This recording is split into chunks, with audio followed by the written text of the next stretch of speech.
aujourd'hui, j'ai l'honneur et au pied levé d'avoir avec moi Guillaume Contat, qui est le RSSI de l'Assemblée nationale. Donc nous avons quand même ici, voilà, on va essayer d'échanger entre amis, parce que c'est un peu ce qui se passe aujourd'hui, hein, sur ce concept du zéro trust, un peu, et puis vraiment échanger à brûle pour point, un peu, c'est ça, sur pourquoi, c'est quoi ce concept, et puis si vous ne comprenez pas d'une partie, ben, on va rentrer dedans, on va essayer vraiment d'expliquer, parce que c'est un concept, ma foi, qui peut pour certains sembler compliqué. Peut-être tu peux te présenter en 2 mots, peut-être Guillaume. Ouais, rapido. Donc moi c'est Guillaume Contat, donc ça a été dit, je suis le RSSI et DPO, il ne faut pas l'oublier, de l'Assemblée nationale. J'œuvre là-bas depuis 6 ans et demi maintenant. Et je suis un pur produit du service public, comme on dit. Je suis ancien militaire, je suis passé par diverses grandes institutions, que ce soit l'état-major de l'armée de l'air, l'Élysée, Matignon, ministère de l'Intérieur et maintenant l'Assemblée nationale. Donc voilà, c'est des problématiques. Le zéro trust, c'est dans nos concepts depuis presque toujours, 2006 si je ne me trompe pas. Moi j'ai commencé l'informatique en 99. Nos métiers ont changé, nos postures en sécurité ont changé, le monde évolue et c'est un des principaux points qui sera abordé, je crois, dans le Zero Trust, c'est cette adaptabilité avec le monde moderne. On ne sait pas si dans 5 ans, quelle tête aura le monde informatique avec l'avènement de l'IA qui révolutionne quand même pas mal de choses, ne serait-ce que dans les usages. Enfin, voilà, on va essayer de balayer un peu tous les sujets, il n'y a pas de sujet tabou. Il n'y a pas de questions stupides, il n'y a que les imbéciles qui ne posent pas de questions. Donc lâchez-vous, n'hésitez pas, on est là pour ça. Voilà. N'hésitez pas à nous interrompre même durant la présentation. Donc moi je suis Eric Singer, je m'occupe du cursus cybersécurité de l'ESIA IT et aussi je suis CSO de Ingenico. Ce livre blanc a été fait dans le cadre du Forum in Cyber il y a quelques semaines, fait en partenariat avec le Césin. Dans le cadre également de l'école qui fait partie de la Chambre de commerce de Paris-Île-de-France. Alors, avant de commencer, je voudrais peut-être parler qu'est-ce que c'est la cybersécurité, parce que certains ne savent pas, et c'est compliqué à comprendre. Alors, je vais vous expliquer en une slide, c'est ça pour moi la cybersécurité. C'est-à-dire, c'est pas Jean qui rit, Jean qui pleure, c'est plutôt quel est l'appétit au risque. Et quand on est dans une entreprise, eh ben, on doit avoir le bon appétit ou l'appétit au risque adapté. Et est-ce qu'on va manger ce risque correctement? Est-ce qu'on va le comprendre en fonction du contexte de l'entreprise, en fonction de l'histoire de l'entreprise, en fonction des enjeux et des risques de l'entreprise? Ou est-ce qu'on ne va pas essayer du tout de le comprendre? Donc est-ce que c'est bon ce risque ou est-ce qu'on va lutter contre ça? Et faire de la cybersécurité, c'est gérer le risque correctement par rapport à son appétit. Donc s'il y a une chose, et même si vous vous rappelez aujourd'hui, c'est ces 2 enfants qui rigolent ou qui pleurent et qui apprécient ce risque. Des commentaires? Non, peu. Voilà. Donc voilà, souvent expliquer la sécurité c'est compliqué, là je pense que c'est plus simple.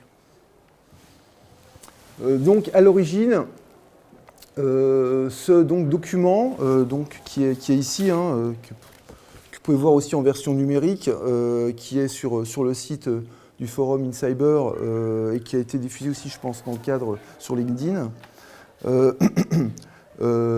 été réalisé avec justement un ensemble de directeurs cybersécurité, que vous voyez à gauche. Entre autres, on a même eu le député de l'Assemblée nationale, Philippe Latombe, qui a participé justement à ce livre blanc. On a eu des membres de Schneider Electric, de Kering, de Microsoft, de La Poste, etc., qui ont pu vraiment donner justement une profondeur à ce livre blanc. Et puis, dans le cadre du Césin, on a pu faire aussi, et ça va être émaillé lors de cette présentation, un sondage à l'ensemble des membres du Césin. Il y a plus de 1000 membres et il y a eu 1/5 des membres qui ont répondu, ce qui nous a permis d'avoir des indications clés pour le métier des directeurs cybersécurité, qu'est-ce que c'est le Zero Trust. Alors, la première chose, On parle beaucoup de Zero Trust. Et c'est un terme à la fois qui fait peur et qui est un mauvais ami. Zero Trust, c'est-à-dire pas confiance, zéro confiance. Et donc, est-ce que vous feriez confiance ou pas confiance? Tout est basé sur la confiance. Et quand on met en place de la sécurité, on essaye d'adresser cette confiance. Alors, Zero Trust, pour moi, ce n'est pas vraiment un bon mot, mais ça veut dire, en fait, la définition, c'est accorder de la confiance implicite et toujours vérifiée explicitement. Donc, c'est plutôt ça, et c'est du explicit trust, et comme ça qu'il faut l'expliquer. Donc, c'est un concept un peu à la fois théorique, philosophique, mais qu'on applique concrètement, technologiquement. Donc, c'est une démarche qu'on applique progressivement, d'amélioration continue, comme est la cybersécurité, et qui est souvent mis partiellement en production dans les entreprises. Vous avez pu déjà peut-être faire l'authentification forte avec votre téléphone. Ça fait partie d'une partie de la démarche de Zero Trust. Identifier et classifier. On voit ce que c'est le MFA, l'authentification forte, la validation sur votre téléphone. Typiquement, c'est un concept qui vient du Zero Trust, c'est-à-dire qu'on va challenger en permanence que vous êtes bien la personne légitime à agir sur l'opération qui est demandée. Donc c'est ce concept-là, en fait, c'est une des déclinaisons du Zero Trust, c'est d'amener une brique technologique qui sera peu impactante pour l'utilisateur, il ne faut jamais l'oublier ça. C'est quelque chose qui nous anime en permanence, c'est rendre la sécurité la plus invisible possible. Je cite en général les JO par exemple, les JO 2024 à Paris, personne n'a parlé de cybersécurité ni d'incidents de cybersécurité. C'est pas qu'il ne s'est rien passé, c'est que tout s'est passé de manière tellement peu apparente que c'est passé, on va dire, comme une lettre à la poste. Et pourtant, dans nos milieux, croyez-moi, on a transpiré sang et eau pendant des mois. Mais c'est justement l'idée du Zero Trust aussi, c'est ça, c'est d'arriver à amener doucement les utilisateurs, à améliorer en fait leur posture et leur comportement, parce que, je suis désolé de le dire, mais on ne fait pas confiance. C'est un terme Zero Trust qu'on a beaucoup discuté là-dessus, on n'aime pas trop l'idée de on fait confiance à personne. Non, c'est le explicit trust, c'est la confiance explicite. On considère qu'on est dans une espèce de négociation permanente, de change response, où on doit apporter la preuve et pour nous, vous fournir le service adéquat. Voilà. Donc le MFA, par exemple, va être mis en pratique dans les applications informatiques. C'est ça, comment on le fait? Exactement. Le téléphone. Tout à fait. Typiquement, ceux qui sont, on va dire, les précurseurs de ça, c'est le secteur bancaire, qui avait un fort enjeu d'usurpation en fait, de transactions bancaires et qui a mis en place de manière systématique le MFA. Aujourd'hui, c'est tellement démocratisé que ça nous permet, nous, en entreprise ou dans les institutions, pour le mettre en place nous-mêmes, parce qu'on leur dit, regardez, vous le faites bien tous les jours quand vous faites un virement ou vous consultez votre compte en banque, là, on va faire la même chose pour accéder au portail, à la messagerie ou aux différents services. Voilà. Donc, on essaye d'utiliser, on s'aide les uns les autres sur... voilà. Et c'est un lien entre le téléphone et le PC, le réseau? Complètement, c'est ça. Exactement, oui, tout à fait. Ça repose sur des couches applicatives, donc des applications installées sur le téléphone, qui vont nous permettre de ce qu'on appelle l'enrollment, c'est-à-dire le premier accès, on va considérer qu'on vous fait confiance et là vous validez un certain nombre de choses, un certain nombre d'étapes. En même temps avec votre ordinateur, vous avez un QR code ou quelque chose qui permet d'être sûr que c'est bien la personne avec qui on communique sur le téléphone. Et là ensuite on aura une chaîne de validation fonctionnelle avec des applications qui vont… C'est ce qu'on a à faire avec Google notamment. Par exemple. Le navigateur. Tout à fait. Sur Google, vous pouvez, d'ailleurs, c'est des choses qu'on recommande désormais, c'est systématiquement, quand vous utilisez un service, quel qu'il soit, s'il est proposé de l'authentification multifacteur, faites-le. C'est pourquoi s'en priver, en fait. Vous allez renforcer votre sécurité de manière drastique. Les chiffres, c'était Microsoft, il y a 2 ans, annonçait qu'ils ont réduit de 99% le taux de compromission des comptes. Donc les comptes piratés ont été réduits de 99% rien qu'avec le MFA. Voilà. Donc, C'était Et sur LinkedIn, alors, c'est pareil? Pareil, complètement, ouais.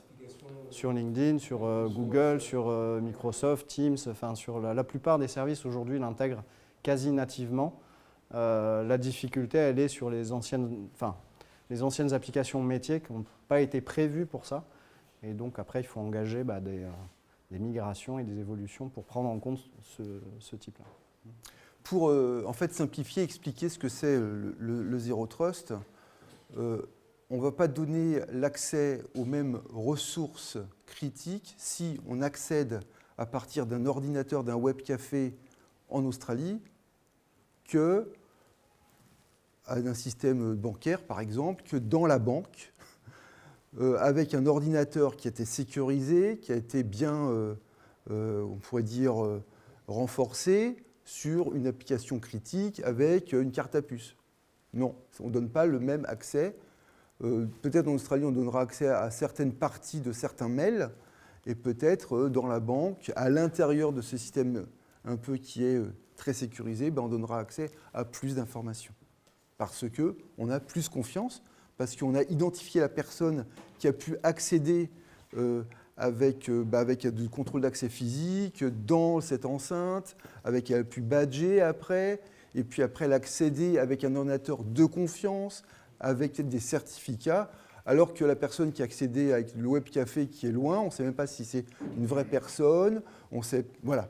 Donc on ne peut pas donner les mêmes accès en fonction justement des différents types d'accès. Donc le Zero Trust ne prend pas uniquement l'authentification, ça prend la localisation en compte, le système, le réseau, et c'est entre autres, et c'est l'ensemble et l'orchestration de tous ces éléments qui définissent le Zero Trust, qui permet de mettre en place de la sécurité adaptée au contexte actuel. Et l'origine, ça vient des États-Unis, c'est ça? Du système de défense américain? Le Zero Trust? Oui. Oui, ça vient du NIST. Ça vient du NIST. La définition a été faite, en fait, si je me rappelle bien, c'est John Kindervard, qui est analyste chez Forrester, qui a défini et qui a formalisé ce concept en 2010. C'est Forrester qui a défini et qui a été aussi peut-être formalisé en plus dans le NIST. Donc il va y avoir des certifications françaises par l'ANSSI qui seront Non. Alors, il faut vraiment partir sur l'idée que le Zero Trust, c'est juste un concept en réalité.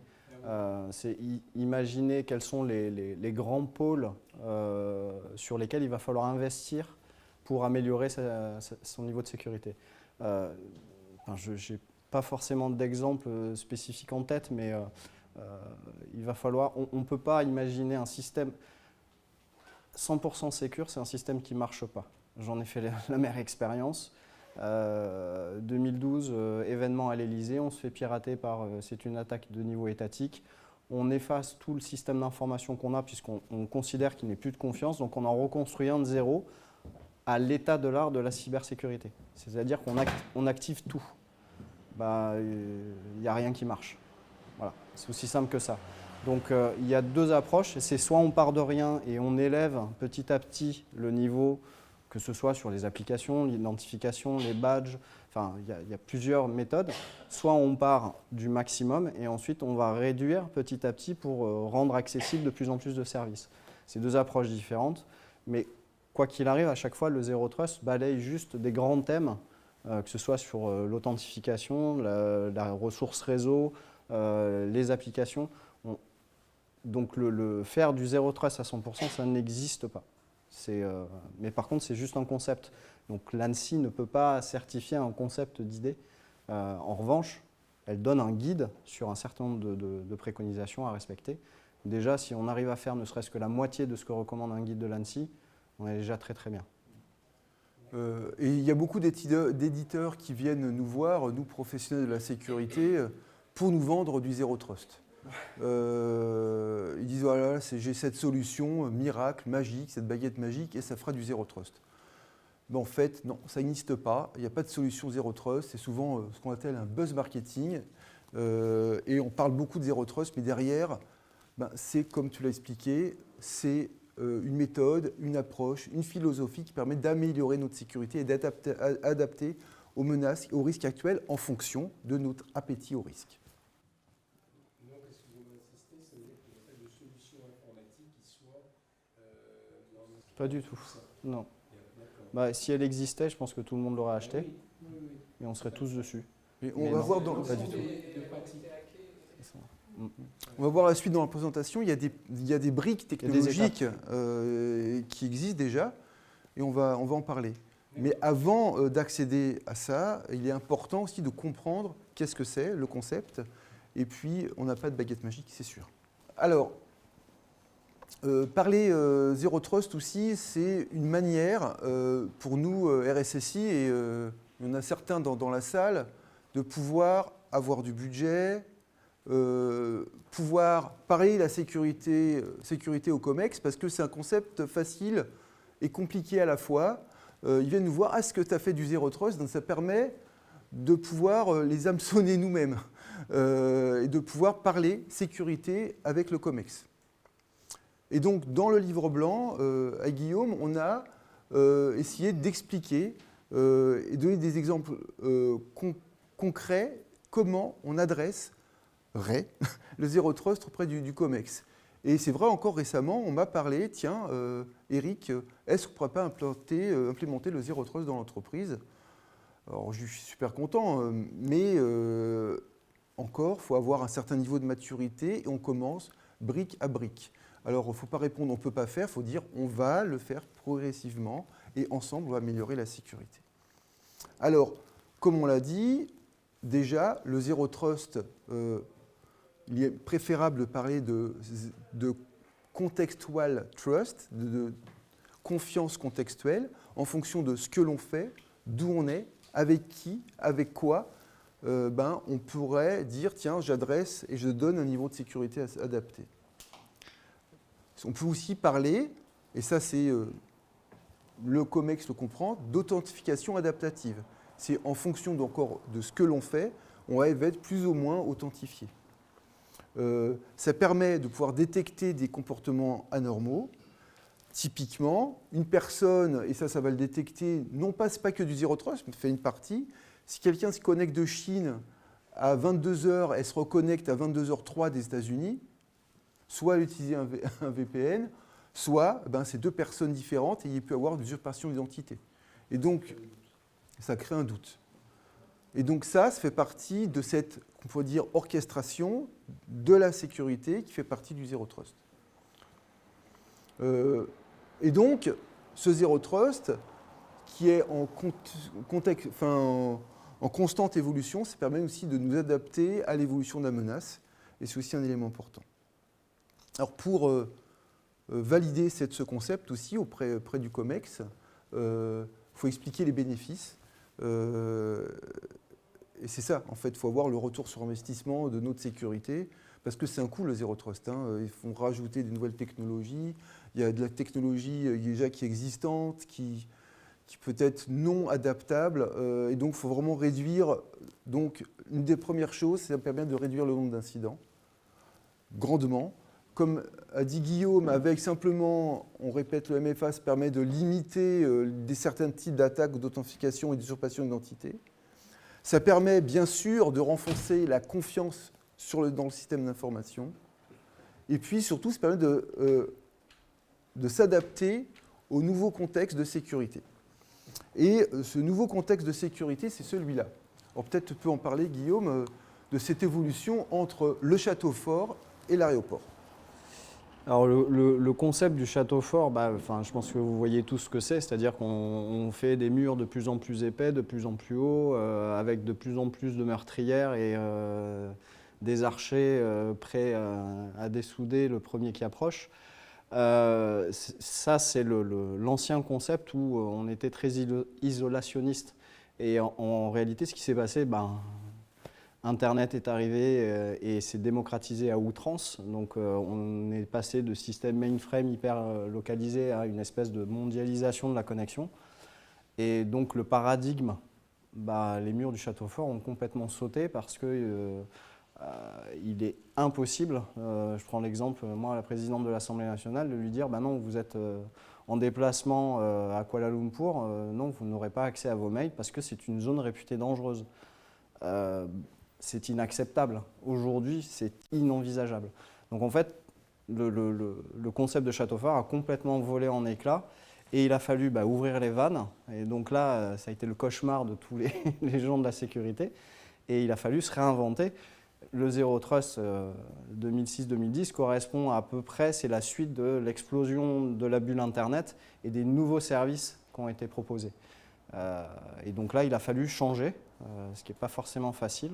Et effectivement, l'approche Zero Trust est une réponse à ça, plutôt le contextual trust dont tu parles, ou le explicit trust, qui nous a permis de faire face justement à cette évolution des usages et des demandes. Le smartphone, il y a 10 ou 15 ans, personne n'imaginait que vous auriez votre messagerie, les documents que vous pouviez rédiger dans votre train, ce genre de choses. Voilà. Et on ne sait pas plus demain qu'est-ce qui va se passer en termes d'usage. Et c'est vrai que plus ça va, plus on est confronté au fait que dans toutes les entreprises, que les personnes peuvent se connecter avec leurs propres ordinateurs. C'est le Bring Your Own Device. Et donc ça, c'est vraiment l'explosion carrément de notre château fort. Parce qu'avant, on accédait au système d'information qu'avec le propre ordinateur de l'entreprise, mais là, plus ça va, plus au moins on peut accéder aux mails, voire à des systèmes divers d'information de l'entreprise. Voire des consultants qui travaillent avec l'entreprise, avec leur propre mail, ou avec le mail de l'entreprise, avec plusieurs mails, qui travaillent sur plusieurs systèmes.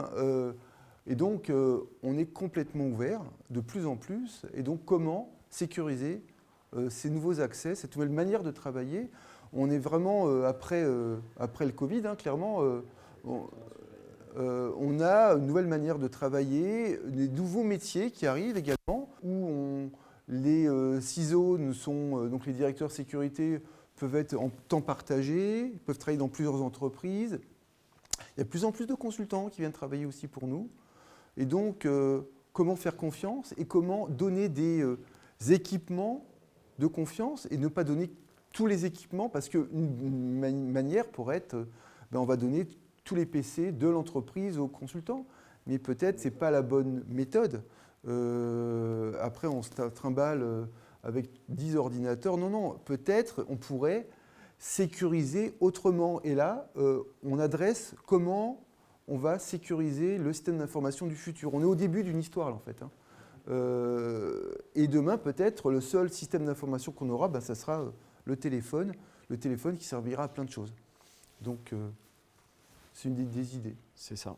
Ce que tu disais, le contexte Covid, en fait, a complètement révolutionné. Ça a l'air de rien pour vous, mais enfin, pour nous, côté IT, ça a été, je ne sais pas dans quel secteur vous travaillez, mais côté IT, ça a été un gros cauchemar parce qu'on avait tout d'un coup 99,9% des effectifs qui se mettaient en télétravail et qui devaient travailler de manière tout aussi productive et qualitative que s'ils étaient dans les murs de l'entreprise ou de l'institution. Et il a fallu, en quelques semaines, entre l'annonce, la préparation, ce qui est un temps très très court pour les équipes IT, de savoir comment dimensionner, parce qu'en réalité, on ne passe pas du 0 à 100 en 4 secondes 2, quoi. Il faut mettre en place les canaux qui vont bien. Est-ce que la connexion à Internet de l'entreprise est suffisamment dimensionnée pour accepter tout d'un coup 10 000 connexions plutôt que les 50 habituelles? C'est vraiment, on joue sur il y a des moments où on a vraiment transpiré, quoi. On n'était pas sûr que les choses allaient tenir. Vraiment. Parce que là, on a des industriels qui nous garantissent si vous inquiétez pas, ça va fonctionner. Oui, mais en réalité, la connexion de 10 000 VPN qui viennent en même temps, à la même heure, à la même seconde, personne ne l'avait jamais testé. Donc il y a un moment où, quand on regarde les courbes qui démarrent, on prie très fort pour que ça tienne. Et une des premières vertus du système d'information, c'est l'arrivée d'Office 300, enfin Microsoft 365, qui avant était bien sûr en local, sur le système d'information, avec des serveurs. Et maintenant, tout est dans le cloud. Vous avez pour vos propres OneDrive que vous pouvez accéder de partout. Avec des risques aussi d'ingérence, on peut imaginer. Alors, on va parler d'un sujet un peu compliqué parce que toi, tu es dans l'ouverture cloud. Moi, c'est pratiquement anti-cloud pour beaucoup de raisons. Quoi la position, notamment pour vous qui bossez pour l'État français, sur la notion d'outils étrangers? Alors, ça sort pas des murs, mais On est filmé là. La position, en fait, elle est basée, c'est exactement ce que disait Eric en introduction, c'est l'appétence au risque. C'est-à-dire, à un moment donné, on est conscient des risques. Quelle est la limite au-delà de laquelle on ne peut pas aller? Aujourd'hui, si vous ne voulez pas utiliser un produit américain, c'est impossible. Le constat, il est simple, c'est impossible. Je ne connais pas de constructeur d'ordinateurs qui soit français ou européen à 100%. Sur les niveaux, les couches applicatives, services, pareil. Et puis, il y a un truc qu'il ne faut pas oublier, c'est qu'un système d'information n'a de raison d'exister que s'il a des utilisateurs. Et moi, tout chef de la cyber que je suis, j'ai quand même des utilisateurs qui me disent « moi, je sais utiliser Outlook et rien d'autre. Donc, c'est du Microsoft ou rien. » Donc, qu'est-ce que je fais de ça? Je dis « bah non, il y a plein d'autres solutions que… » Oui, mais l'enfermement cognitif… je ne vais pas vous refaire l'histoire, hein, mais quand les gens sont habitués depuis 30 ans à travailler sur un même système, les en faire sortir, le changement utilisateur, c'est la pire chose. Mais fort de cette position, nous, on essaye, en tout cas, de conserver une position, ce qu'on appelle on-premise. Donc, les données sont conservées dans nos data centers à l'Assemblée nationale. Beaucoup de ministères sont dans la même démarche. Mais malgré tout, il y a un moment où, si demain, et c'est d'ailleurs, ça fait partie des risques qu'on spécifie à nos autorités, si demain Microsoft décide qu'ils arrêtent de manière définitive de pouvoir avoir dans son data center à soi son serveur de messagerie Exchange, et plus que du Exchange Online dans du cloud, le match est fini. On n'a plus le choix, on est obligé d'aller dans le cloud. Donc il y a une espèce de jeu un peu curieux où nous, on exige de maîtriser nos données parce que ça reste quand même un peu le nerf de la guerre. Hein. Le trésor de guerre, ce sont les données, quoi qu'il arrive. Et c'est valable pour les entreprises aussi. Hein. Si vous avez un adversaire économique d'une entreprise française qui est américain et qui est très proche du pouvoir, croyez-moi, ils n'ont aucun problème à investir et promouvoir en tout cas et utiliser parfois des moyens légaux pour chez eux, mais pas légaux pour nous, et imposer des choses qui permettent à des entreprises d'avoir un avantage concurrentiel. On l'a vu sur Airbus et Boeing, tout d'un coup Airbus perd un marché à 340 milliards. C'est bizarre parce que l'offre qui a été faite par Boeing correspond à 10% pile en dessous de l'offre d'Airbus. Donc forcément, il y a de l'information. Donc on doit protéger ça. Maintenant, est-ce qu'on doit tout protéger de manière uniforme en mode château fort? Non, on ne peut plus. Donc il y aura forcément à un moment donné une évolution où on va dire là, on accepte d'aller dans le cloud pour tel type de données ou autre, alors que sur d'autres qui sont fondamentales, celles-là, jamais on ira, quoi. Mais je crois que c'est cette approche-là on n'aura pas le choix, en fait, hein, tout simplement. Donc le château fort reste en place avec les moyens traditionnels, et à ça se rajoute un nouveau concept qui va consister à vérifier les accès des utilisateurs autour du château fort. Ouais, alors le château fort existe toujours parce que c'est une survivance. Le full cloud, moi j'y crois pas, de toute façon. Et puis ça pose 1000 questions, c'est-à-dire que le cloud n'est pas magique, il ne résout pas tous les problèmes. Encore une fois, hein, si la solution était universelle et résolvait tout, tout le monde dirait. Ce n'est pas le cas du cloud, il lève de nouveaux problèmes. Et typiquement sur le juridique. Aujourd'hui, l'Assemblée nationale, je prends mon exemple, on est tous in situ. Mais si demain, il y a une initiative qui s'appelle Bleu, d'accord, qui est une initiative industrielle française qui va internaliser des compétences Microsoft pour créer un cloud Microsoft à la française, d'accord, pour répondre aux exigences Secnum Cloud de l'ANSSI et avoir une indépendance juridique vis-à-vis des US. Parce qu'aujourd'hui, si les US décident d'accéder aux données qui sont chez Amazon, chez GCP, enfin Google Cloud Provider ou Microsoft Azure, ils le font. Et ils le font déjà. Ils le font aujourd'hui. Pour s'en préserver, il y a cette initiative-là avec Bleu. Et Delos Cloud, je crois, au niveau allemand. Mais Vous pensez que sur le marché qui a été perdu par Airbus, que je ne connaissais pas, ouais. c'est le cloud qui en est responsable et les informations. J'en sais rien.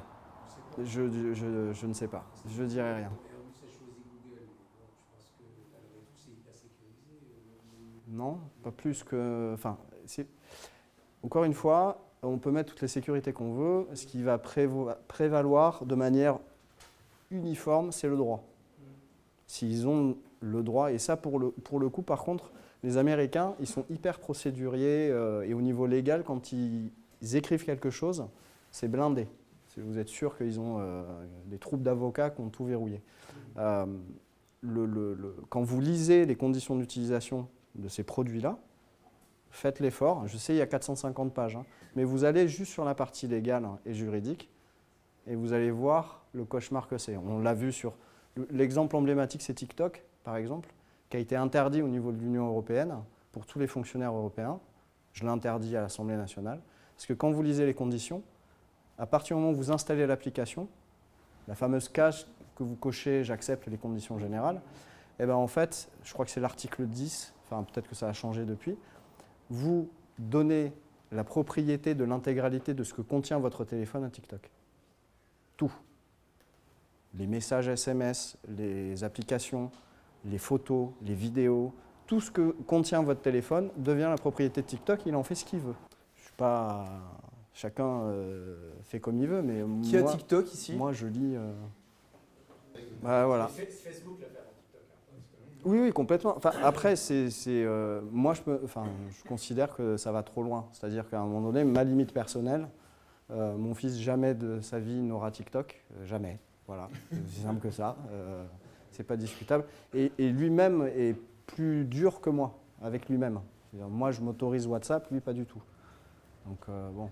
C'est le modèle business, hein. C'est donnez-nous vos données et on va vous les valoriser, sauf qu'après derrière, eux aussi, ils les valorisent pour leur propre compte. Donc, on l'a vu avec le scandale Cambridge Analytica, c'est ce genre de choses qui est en jeu. C'est intéressant ce dont tu parles sur c'est quelque chose qui n'est pas forcément, les gens n'en ont pas conscience sur le post-quantique. Aujourd'hui, on constate que des puissances comme la Chine ou les États-Unis stockent les fameuses données chiffrées et protégées avec des clés qu'ils ne détiennent pas. Et en fait, ils stockent toutes ces données, ils font du stockage massif de données chiffrées qui sont illisibles pour eux. Et en fait, il y a une révolution qui est en cours d'avènement pour l'instant, il n'y a pas encore de preuves, mais ça va bientôt arriver, ce qu'on appelle l'ordinateur quantique, en fait, qui décuple à outrance, mais le facteur est de 1 pour 1 million, la capacité à pouvoir casser un chiffrement, c'est-à-dire déchiffrer un message qui a été chiffré, sans connaître la clé. Et en fait, l'avènement de ce fameux ordinateur quantique va complètement révolutionner beaucoup de choses, notamment la manière dont vous, aujourd'hui, vous vous connectez sur votre compte en banque. C'est que c'est basé sur des algorithmes de chiffrement qui, aujourd'hui, ne sont pas résistants au quantique. Donc quand on parle de post-quantique, c'est un algorithme qui est résistant à un ordinateur quantique qui essayerait de casser le code. Aujourd'hui, il y a beaucoup de systèmes, et c'est un de nos cauchemars personnels, c'est que beaucoup de nos systèmes de sécurité reposent sur des algorithmes de chiffrement qui vont être cassés de manière quasi immédiate. Et donc là, on parle juste du mec qui ne peut pas se connecter, enfin en tout cas qui se fait usurper pour une connexion, mais je vous laisse imaginer partout où il y a du chiffrement, c'est-à-dire les communications militaires, le message qui envoie au missile que c'est telle cible qu'il faut target et pas une autre. Donc si ce message il est intercepté et modifié par un attaquant, vous voyez un peu le spectre, nous ça tremble pas mal. Voilà. Donc merci d'avoir abordé le sujet du quantique, c'est intéressant. Voilà. Et donc quand on parle justement de Zero Trust, on voit maintenant, on parle beaucoup d'accès et de sécurité d'accès à la donnée, à l'information.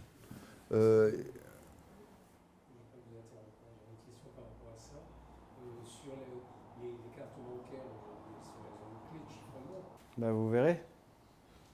Vous pensez que dès que le quantique va sortir, du jour au lendemain, il va y avoir des milliers de gens qui vont se faire usurper L'entreprise ou l'institution qui ne prend pas en compte le risque quantique, c'est du suicide commercial. Votre carte bleue, elle a une durée de vie de combien? Oui, c'est vrai, c'est vrai. Ben voilà. Faut pas se voiler. La carte bleue que vous avez aujourd'hui, c'est pas du tout la même qu'il y a 20 ans. Oui. Le fait qu'ils aient institutionnalisé une espèce de durée de vie de 3 ans ou 2 ans ou 5 ans sur une carte bleue, c'est que personne ne s'est jamais posé la question, mais pourquoi ma carte bleue, elle expire? Je ne change pas, mon compte en banque est toujours le même, il n'y a rien qui change. Ben, si c'est tout simple, c'est une astuce pour pouvoir mettre à jour votre carte. Voilà. Du coup, vous avez tous les 3 ans une nouvelle carte avec les nouvelles technologies embarquées. Donc finalement, pour les banques, le quantique ne sera pas un problème parce qu'ils vont intégrer dès maintenant, les algos existent aujourd'hui. Il y a 4 algorithmes qui sont déjà post-quantiques. Ils vont les intégrer et puis au fur et à mesure, ça sera transparent pour les utilisateurs. Donc on renforce la sécurité pour les utilisateurs sans qu'ils le sachent. Voilà. On peut revenir sur le Zero Trust, ça vous va? Ok, c'est bon, on y va alors. Non, mais c'est intéressant parce qu'en fait, on parle sur le sujet de la confiance de l'accès à l'information, confiance liée à cette évolution sans transformation des systèmes d'information, et c'est pour ça qu'on fait du Zero Trust. Pour faire face, et ça c'était presque la totalité des 200 personnes qui ont été interviewées qui disent pour faire face à l'ouverture du système d'information et avec les nouveaux enjeux géopolitiques. On en a parlé, on a parlé longuement. Et on a des défis pour nous, pour intégrer justement cette sécurité Zero Trust. Et le premier défi, c'est la transformation de systèmes qui sont qu'on appelle legacy, des vieux systèmes, de pouvoir les intégrer, d'intégrer de nouvelles technologies. Donc les banques le font, de pouvoir gérer correctement les identités et les accès. Et ça, c'est aussi un vrai challenge pour nous, directeurs de la sécurité, parce qu'il y a de plus en plus de collaborateurs différents qui viennent, comment suivre leur cycle de vie. Et ça fait partie des challenges, des défis pour intégrer du Zero Trust. Pour voir aussi comment on fait pour gérer en temps réel les accès au système d'information. Est-ce qu'on arrive à le faire? Quels systèmes permettent de pouvoir contrôler, réagir en temps réel face à des attaques? Ça aussi, c'est un sujet qu'on doit faire face au Zero Trust. Et puis, la dernière chose, on en parle ici, c'est tout ce qui est adoption interne et gestion du changement. Car quand on met en place du Zero Trust, il y a une transformation des habitudes dans l'entreprise. Comme tu dis, ça doit être transparent pour l'utilisateur, mais ce n'est pas transparent pour nous. Et pour que ce soit transparent pour l'utilisateur, il y a vraiment un accompagnement, des coûts, des changements. Et en fait, une des missions de la sécurité, c'est de communiquer et faire ce changement pour que tout le monde se sente investi et responsable d'accompagner la sécurité de l'entreprise. On va peut-être parler sur aussi d'autres éléments clés pour qu'un projet Zero Trust soit réussi. On en a parlé dans le livre blanc, on a beaucoup discuté sur ce sujet. Et puis, on voit bien qu'il y a beaucoup d'aspects qui sont pour qu'un projet Zero Trust soit réussi et tous de manière à peu près équivalente. On a dit démystifier ça au niveau de la direction de l'entreprise, parce qu'il faut que ça soit accepté, ce projet. Ce n'est pas un projet qui est pas impactant. Faut pouvoir aussi, ça c'est essentiel, d'avoir de la maturité et de l'appétit au risque. C'est la deuxième partie. Pouvoir aussi réduire la complexité du système d'information. Plus un système d'information est simple, plus ça nous permet de pouvoir amener vers le Zero Trust. Ça veut dire que plus on a des systèmes cloudifiés, c'est plus simple en fait en définitive. Et puis quelque part, à la fois c'est plus simple, mais c'est plus risqué parce qu'on met des informations à l'extérieur. L'approche unique, elle n'est pas forcément bonne parce qu'une fois qu'on se fait casser, tout est cassé. Donc le fait d'avoir un embriquement relativement complexe, mais pas trop quand même, parce qu'il faut quand même le maintenir, ça permet de faire en sorte que quand l'attaquant a réussi à casser une porte, il n'a pas cassé toute la maison. Et ce que je trouve intéressant dans ce truc-là, c'est que finalement, pour défendre ce type de projet, il n'y a quasiment que 2 parties qui sont techniques. Tout le reste, ça ne l'est pas. C'est savoir convaincre, arriver à faire de la conduite du changement, donc c'est du comportement humain en réalité. Et c'est nos métiers, en tout cas, quand on arrive en haut, on va dire, de la pyramide en cyber, on fait de moins en moins de techniques. On essaye surtout de convaincre de la nécessité d'aller vers telle ou telle voie. Et à chaque fois, c'est combien tu vas me coûter. Parfois, c'est du temps, juste du temps. C'est passer 3 heures en formation ou 10 minutes à changer ses mots de passe. C'est du temps en général. Et finalement, c'est très cher. Et on a, dans le livre blanc, on a aussi identifié des indicateurs de succès d'un projet Zero Trust. Il y en a 5 qui ont été identifiés. Le premier, c'est bien sûr la réduction de la gravité des incidents de sécurité. Et ça peut se qualifier quand on a mis un projet Zero Trust en place. Le deuxième aspect, c'est l'améliorer la résilience informatique. Et on voit s'il y a des... Donc, c'est un lien avec le premier aspect, mais pouvoir rapidement retourner à la normale après un incident grave. Le troisième aspect, ça c'est super important pour nous, c'est le respect des règlements. Et le Zero Trust nous permet d'être conforme à KIDORA, NIS 2. Ça participe à ça. T'en as parlé, Guillaume, c'est l'adoption et la satisfaction des utilisateurs. Parce qu'accéder à plus de systèmes d'information plus facilement, avec des nouveaux systèmes, plus ouverts. OK. Et puis, identifier tous les systèmes qui se connectent. Donc, c'est réduire ce qu'on appelle le shadow IT. Ça, c'est aussi un des éléments qui permettent de pouvoir valider le succès du Zero Trust. Et donc, c'est des éléments qu'on peut mettre en phrase d'un projet réussi. Vous savez ce que c'est le shadow IT ? Non. Alors, imaginez, vous êtes à votre bureau, la connexion de votre ordinateur ne fonctionne plus, vous n'avez plus accès au réseau. Qu'est-ce que vous faites ? Vous allez prendre votre téléphone, vous allez le brancher sur l'ordinateur portable et faire une connexion 4G pour pouvoir vous connecter. Ça, typiquement, ça peut être considéré comme du shadow IT, c'est-à-dire que vous êtes en train de vous connecter avec un moyen qui n'est pas maîtrisé par l'entreprise ou par l'institution. On va aller plus loin. Tous les jours, vous avez une coupure du réseau qui dure 1 heure. Vous en avez marre de vous connecter sur votre téléphone. Qu'est-ce que vous faites ? Vous allez chez Orange, vous allez acheter un petit boîtier 4G, vous le branchez sur un routeur Wi-Fi parce que c'est plus sympa de le distribuer à tous les collègues. Et là, vous êtes en train de construire un réseau dans le réseau de l'entreprise. C'est ça du shadow IT. Pour aller plus loin, on pourrait aussi être un commercial. Et puis, il y a une petite boîte qui vient nous voir. Il dit, voilà, pour gérer tes comptes clients, c'est super simple, tu vas installer ce petit logiciel, ça coûte pas cher, ça coûte 100 € par an. Je te fais un discount, ça va faire 50 € par an. Tu l'installes, c'est dans le cloud, tu n'as rien, même pas de mot de passe. Et tu l'installes, c'est facile. Et puis tu peux donner aussi à tes collègues et tout le monde accède à ce truc, pas cher. Et puis tu partages ton mot de passe. C'est ça du shadow IT et personne ne le contrôle. Ça. Et après, c'est un système qui va être utilisé dans l'entreprise. Typiquement, c'est ça. Et ça peut arriver. Ça arrive beaucoup plus souvent que ce qu'on croit. Et on en découvre toujours. Voilà. Et souvent, c'est quand les gens ont des problèmes, qui ne sont pas au courant, ils disent j'arrive plus à me connecter, mais c'est normal, il n'y a pas de connexion là où. Si, ça fait 2 ans que je suis là et je peux me connecter. Ah, on va essayer de comprendre pourquoi et comment. Et pour nous, c'est un vrai cauchemar de détecter ce shadow IT parce qu'on ne sait pas. Et donc, comment on le détecte ? Donc, il y a des systèmes qui permettent de le faire. Et le Zero Trust permet aussi d'aider à réduire ce nombre de systèmes, bien évidemment. Maintenant, l'adoption du Zero Trust, le petit Zero Trust qui se fait adopter par l'entreprise, ça va vachement bien. Donc, toutes ces images ont été faites par ma fille en IA.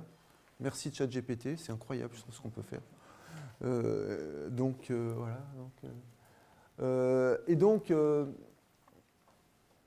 J'étais trop loin. Donc l'adoption actuelle de l'adoption du Zero Trust, donc c'est parmi les 200 répondants du Césin. Et on voit la majorité, j'ai déployé quelques briques sans lien entre elles, ça ressemble à du Zero Trust, mais ça ne sont pas vraiment. C'est ce qu'on fait, la plupart, qui commencent à mettre en place le Zero Trust avec certaines briques technologiques. On va en parler, et c'est ça. d'autres qui ne font rien. Il y a quand même 20%, plus de 20% des gens qui ne font rien. Il y en a qui sont en train de déployer un projet spécifique Zero Trust, bien.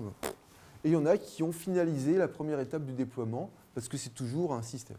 Mais on voit que, en général, l'ensemble des répondants, enfin la grande majorité, est en train de déployer quelques briques qui va, par orchestration, ça va arriver vers une première étape de déploiement. Donc on est presque à plus de 80% de personnes qui sont en train d'en faire, enfin des entreprises, plutôt que de 20% qui n'ont rien fait. Hein? Alors quel type de technologie et ça, il y a plein de mots. Et c'est ça, on est dans ce buzzword de la technologie du Zero Trust, et ça, c'est amené par les fournisseurs de techno. On aborde le ZTNA, qui est le Zero Trust Network Access, qui est la base. En fait, il y a deux technologies qui permettent de faire du Zero Trust. Il y a le SASE, Secure Access Service Edge, qui permet de faire du ZTNA, et le ZTNA. Mais on a aussi la gestion des identités, l'IAM, on a l'authentification multifacteur, on a parlé. On en a parlé aussi de... Salut Olivier, merci. On a tout ce qui est le BBAC. Qu'est-ce qui, ça va, vous savez ce que c'est le BBAC? Qui c'est là? C'est Behavior Access Control. Donc ça c'est Behavior Based Access Control. C'est en fonction de ce que l'on fait, eh bien, on donne des accès. Alors déjà, il y a des premiers systèmes qui permettent de le faire, mais maintenant, ça commence à arriver. Donc il y a une nouvelle technologie avec de l'intelligence artificielle qui nous permettent de mieux contrôler les accès. Alors, le behavioral, c'est un peu compliqué, c'est-à-dire que le concept, je pense que vous le saisissez ou pas? C'est à partir du moment où on va faire une espèce de photographie de votre comportement classique habituel. On répète de manière quasi permanente toujours les mêmes consultations, les mêmes gestes, les mêmes applications qui sont lancées, et on va enregistrer en fait votre comportement sur une durée de temps qui varie entre 30 jours et 90 jours. Et après, ça va servir de modèle. Et ensuite, le système BBAC, en fait, ce qu'il va faire, c'est qu'il va monitorer en permanence votre activité, et dès qu'il va avoir un écart anormal par rapport au standard qu'il a de vous, de votre comportement, il va lever une alerte. Et après, c'est fonction comment on traite l'alerte. Est-ce qu'on considère que dès que il y a un écart, je verrouille tout et je coupe la connexion en cours? C'est pour identifier quelqu'un qui utiliserait votre compte, parce qu'il a réussi à avoir votre login mot de passe, à passer le MFA, malgré tout, mais pour autant, il ne va pas se comporter comme vous, en fait. Et c'est là où on a des enjeux aussi qui arrivent avec l'intelligence artificielle, qui va être potentiellement capable de reproduire du comportement humain identique à un comportement d'une personne déjà identifiée. Donc c'est pour ça qu'on est dans l'adaptatif en permanence, enfin bref. Mais voilà ce que c'est que le behavioral. Ouais, il y a de plus en plus de nouvelles technologies qui arrivent, comme la microsegmentation, comme du firewall as a service, comme des secure web gateway. Donc on a beaucoup de technologies, et nous on est perdus, parce que comment, avec ce millefeuille technologique, quel type de solutions nous permettent de sécuriser, qui sont peut-être des fois redondantes, parce que certaines nous proposent du SASE qui vont permettre de simplifier l'accès à l'information, mais d'autres du ZTNA, qui intègrent peut-être des fois du MFA. Donc voilà, on est nous-mêmes, on se gratte la tête pour dire que tiens, comment on peut faire du Zero Trust, et c'est l'histoire du chat et de la souris, comment s'adapter correctement à cette plateformisation qui est un peu l'évolution. Et comme on avait Microsoft qui était qui faisait participer à la réalisation de ce livre blanc, et clairement, ils nous expliquaient que eux, ils ont un système global qui permet de pouvoir du Zero Trust, qui permet de pouvoir gérer les accès, qui permet de gérer l'accès à la donnée, à l'information, le MFA, ils ont une plateforme. Et c'est aussi ce que fait Palo Alto, qui permet aussi de plateformiser de plus en plus. Et on va vers, quelque part, des systèmes qui sont de plus en plus globaux, qui permettent de pouvoir gérer l'ensemble de ces technologies. Et d'un autre côté, on a ce qu'on appelle du best of breed, c'est-à-dire des technologies qui sont les meilleures dans leurs compétences, mais qu'il faut pouvoir orchestrer, mais qui sont plus chères et qui sont peut-être plus difficiles à faire évoluer. Et donc, c'est notre challenge donc, que l'on a par rapport aussi à des aspects géopolitiques qu'on doit prendre en compte. Donc c'est l'ensemble de ça, avec au centre, bien sûr, on a parlé, la sécurisation d'accès à l'information. Il n'y a pas l'EDR là? L'EDR, ça peut en faire partie, ouais. Ouais. Après, là, évidemment, il n'y a pas la liste de tout, sinon c'est très très long, mais oui, effectivement. L'EDR, c'est aussi une technologie, bien sûr, basée des intelligences artificielles qui permet de protéger contre des attaques virales, mais des codes compromettants, mais voilà. L'EDR, pour ceux qui ne savent pas, on va dire, c'est la... Je pense que je vais me faire engueuler, mais c'est l'antivirus Next Generation, on va dire, qui est capable d'arriver à distinguer beaucoup plus profondément, qui ne fait pas juste de l'analyse virale de fichiers que vous essayez d'ouvrir. Il va beaucoup plus loin que ça. Mais pour nous, c'est une commodité, carrément, maintenant.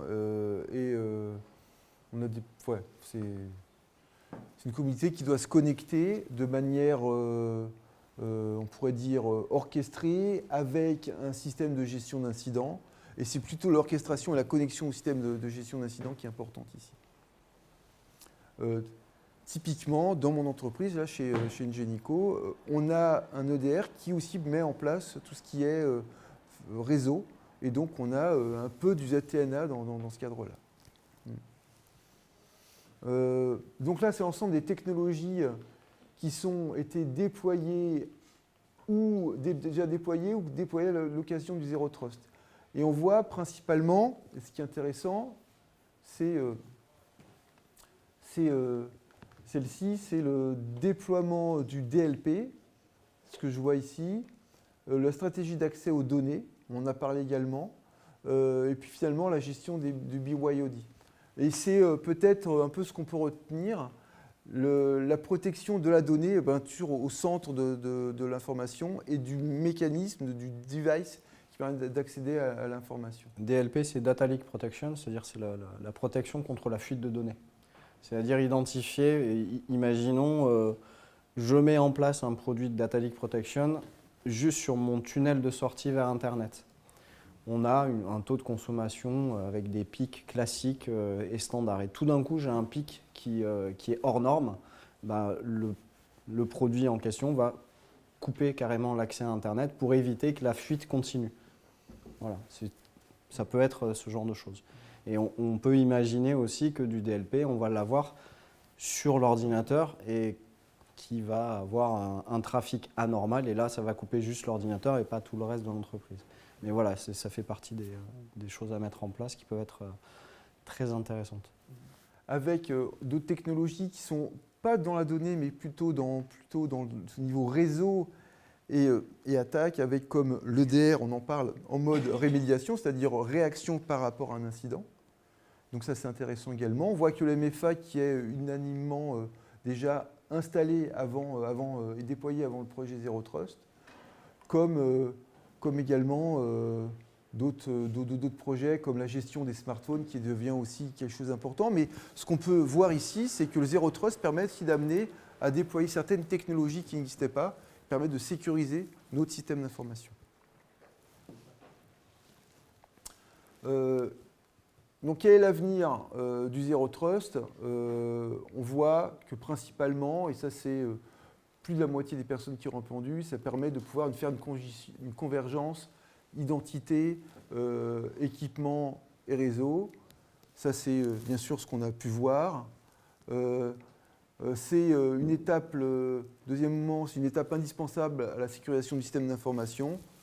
Bien sûr, il faut le présenter, ça permet d'évoluer la sécurité du système d'information.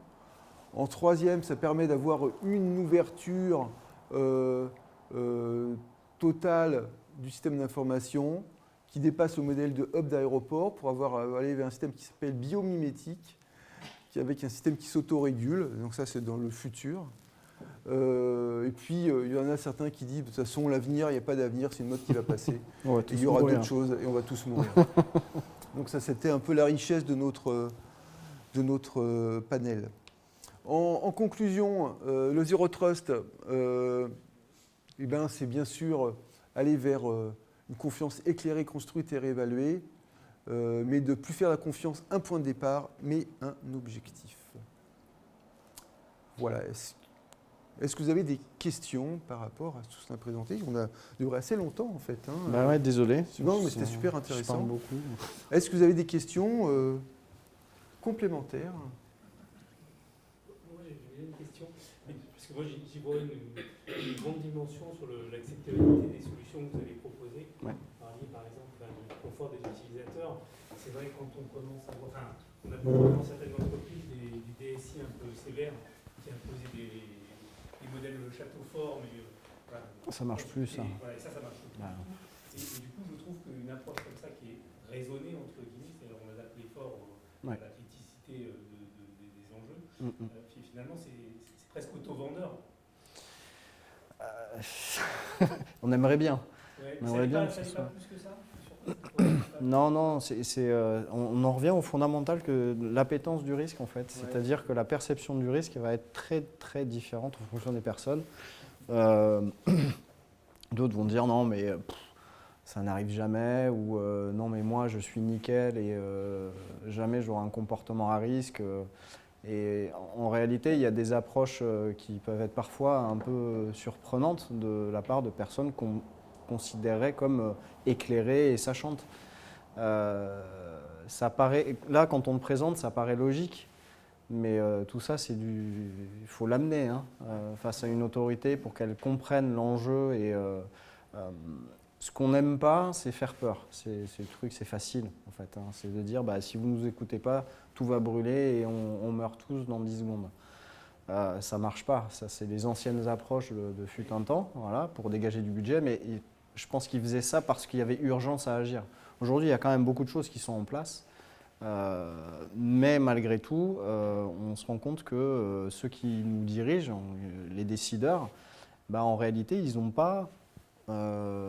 c'est très, très, très hétérogène, la compréhension, ne serait-ce que globale, de comment fonctionne l'informatique, alors qu'on baigne dedans depuis 30-40 ans, quoi.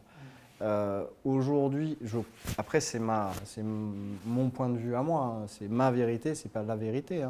C'est qu'il y a un vrai challenge pour nos décideurs à s'auto-former, à aller vers l'outil informatique. Non, c'est pas un truc de geek dans un garage où on comprend rien. Regardez, on peut rendre accessible le discours et comprendre les grands concepts sans pour autant être un spécialiste informatique. Et c'est pas le sujet. Typiquement, moi, je sais conduire une voiture, je sais changer une roue. Par contre, je ne sais pas aller plus loin. Mais je sais quand même me débrouiller 2-3 trucs. Mais parce que j'ai eu la curiosité de voir comment ça fonctionnait. Et puis surtout, on m'a formé quand j'ai passé mon permis. Aujourd'hui, je ne suis pas sûr que ce soit le cas. Et tu as passé le permis de conduire. Et j'ai passé le permis de conduire. Là, mais c'est important parce que le permis de conduire, c'est la politique de sécurité. C'est ça. Alors que là, les outils que vous avez dans la poche, ou ce machin-là, c'est le code de la route, un jour, on vous l'a foutu entre les mains, démerde-toi. On n'a pas donné quelles sont les mesures à prendre, en tout cas se comporter sur Internet pour éviter de prendre des risques. Alors il y a des choses qui peuvent paraître basiques, mais en fait elles ne le sont pas du tout. Donc nous on essaye de rattraper en permanence cette absence de formation de base. J'ai fait un voyage aux États-Unis. J'ai constaté que aux États-Unis, les décideurs, ils ont un fonds de compréhension et de formation sur l'outil informatique, sur le cloud, sur les données, sur la protection de la cyber, on est à des années-lumière. Vraiment. Ils comprennent vraiment pas tout, mais... Et donc la sensibilisation du COMEX, pour revenir, c'est essentiel pour faire adopter ce genre de situation. Expliquer simplement, clairement, comme l'a fait Guillaume. C'est ça ce dont on a besoin. Tout à l'heure, j'ai envie de faire un exercice de simulation de crise à l'Exco de Ingenico. C'est très, très important pour montrer qu'une attaque cybersécurité, ça ne vient pas de l'IT, ça vient d'une erreur humaine. d'un PC qui est volé derrière par un consultant, qui est volé dans une voiture qui a été laissée comme ça. Hein, voilà. Est-ce que c'est un gros budget de passer aux Zero Trust pour une PME de taille moyenne? Grandes entreprises, je pense qu'elles y sont toutes, elles y vont. Je crois pas que ce soit c'est pas une question de budget, je crois pas. C'est une question de stratégie en réalité. C'est-à-dire que ça va être à chaque entreprise. En tout cas, encore une fois, je reviens sur la valeur temps. Ça va coûter du temps quoi qu'il arrive. C'est ce qui est le plus cher en fait. Faire un chèque de 100 000 € pour acheter une technologie, tout le monde sait le faire, c'est pas le plus compliqué. Par contre, pardon, enfin, de 500 €, tout le monde sait le faire, ça dépend. Mais par contre, mettre autour de la table 5 personnes du board pendant 1h30 dans une salle, je vous mets au défi de le faire en moins de 6 mois. C'est quasi impossible. Il y en a toujours un qui a une bonne raison pour ne pas être là, pour pas truc ou pas ceci, pas cela. Donc, la valeur temps, c'est vraiment là-dessus que, en tout cas, moi, je travaille. J'ai peut-être la chance de ne pas avoir de problème d'argent, mais la valeur temps, c'est celle-là. Si je parle à des députés, ils ont 15 secondes d'attention pour moi. Ils ont un emploi du temps que je souhaite à personne d'ailleurs, mais obtenir 10 minutes, un quart d'heure d'attention d'un décideur, c'est fondamental et c'est le plus dur à obtenir, quoi. Voilà. Parce que toutes nos recommandations, si le décideur ne valide pas, on ne va pas le faire, enfin, on ne pourra pas. Et on revient encore au sujet, l'appétit au risque. L'appétit au risque, il faut donner de l'appétit, nous-mêmes, c'est notre métier, donner ça au directeur de l'entreprise. Dire, en effet, pour moi, ça me concerne et je vais manger ce risque. Est-ce qu'on va aller vers des contrats de cybersécurité qui vont imposer ou proposer on fait partie des nations les plus réglementées au monde. On fait partie des nations les plus réglementées au monde. Cette réponse, elle est dans la réglementation en fait. Vous avez Nice 2 qui est en train d'arriver. Donc, Cyber Resilience Act aussi. Voilà, le DORA, enfin PCI DSS, toutes ces normes et ces réglementations imposent un certain nombre de... Je prends la banque par exemple, une banque qui se met sur le marché, qui veut fournir du service bancaire à des clients. Elle n'a pas le droit d'ouvrir si elle ne répond pas à un certain nombre de critères qui sont décrits dans PCI DSS, qui est la réglementation pour le secteur bancaire. Tous ces critères-là sont aussi des critères techniques, mais aussi des critères organisationnels. Typiquement, vous êtes obligé d'avoir un RSSI, d'avoir une chaîne opérationnelle de la SSI, d'avoir un CERT, tout ça est déterminé par la réglementation. Si vous ouvrez demain une clinique privée, vous allez manipuler de la donnée de santé, il y a un règlement spécifique autour des données de santé que vous allez manipuler. Donc à chaque fois, il y a toujours ce genre de choses. Et là, typiquement, on a Nice 2 qui arrive. Donc là, Nice 1, c'est la sécurisation des OIV et des OSE. Désolé pour les gros mots, OIV, organisme d'importance vitale, OSE, organisme de service essentiel. Il faut imaginer la pyramide, vous avez en France 400 OIV, donc qui sont des entreprises qui, si jamais elles s'arrêtent de fonctionner, ça a un impact direct sur le fonctionnement de la nation. La SNCF, EDF. Il n'y a pas de liste qui existe, mais il suffit de réfléchir un petit peu et on voit très vite, je ne sais pas, Rungis par exemple. Si Rungis s'arrête de tourner plus de 3 jours, il n'y a plus de bouffe sur Paris. Voilà. Vous avez 2 millions de personnes qui ne peuvent plus manger. Uber, il va falloir y aller pour livrer. Enfin, donc il y a ce type d'entreprises, donc qui sont 400.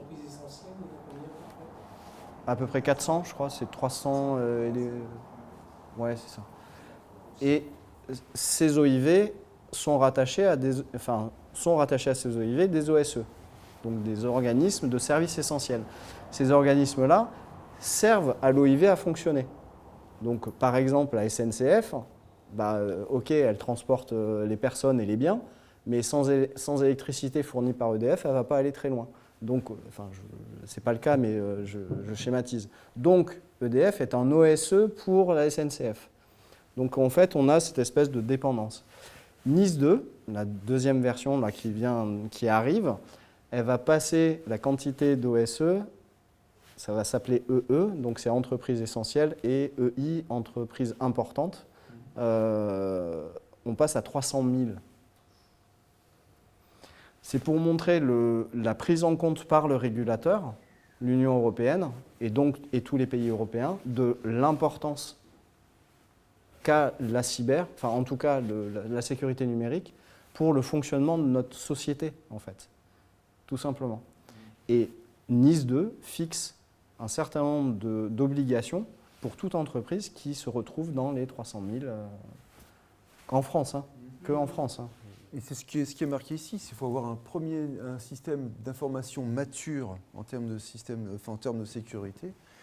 Et c'est ce que ces normes permettent d'avoir des systèmes de plus en plus matures, parce que la société devient de plus en plus difficile. On voit qu'il y a des attaques maintenant, c'est plus dans le monde réel, c'est dans le monde virtuel. Les attaques militaires, ça se passe comme ça maintenant. Donc pour se protéger, il faut pouvoir mettre en place des systèmes d'information sécurisés de plus en plus sérieux. Et donc d'où le métier de responsable sécurité devient de plus en plus important. C'est un mal pour un bien. Je suis entrepreneur, je préfère mettre 10% de mon budget dans la sécurisation, recruter des gens ou de la techno ou ce genre de choses, plutôt que rien faire et prendre une cyberassurance.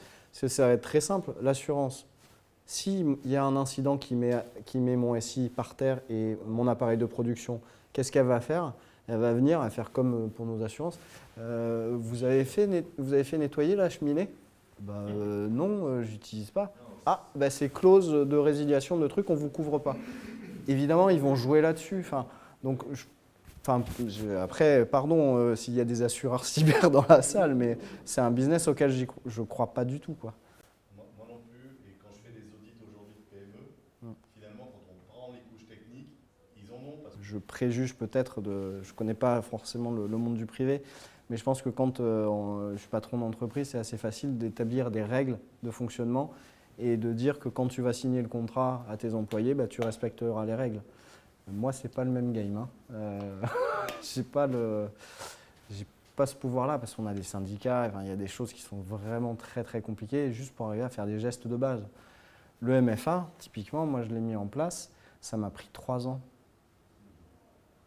Pas en technologie.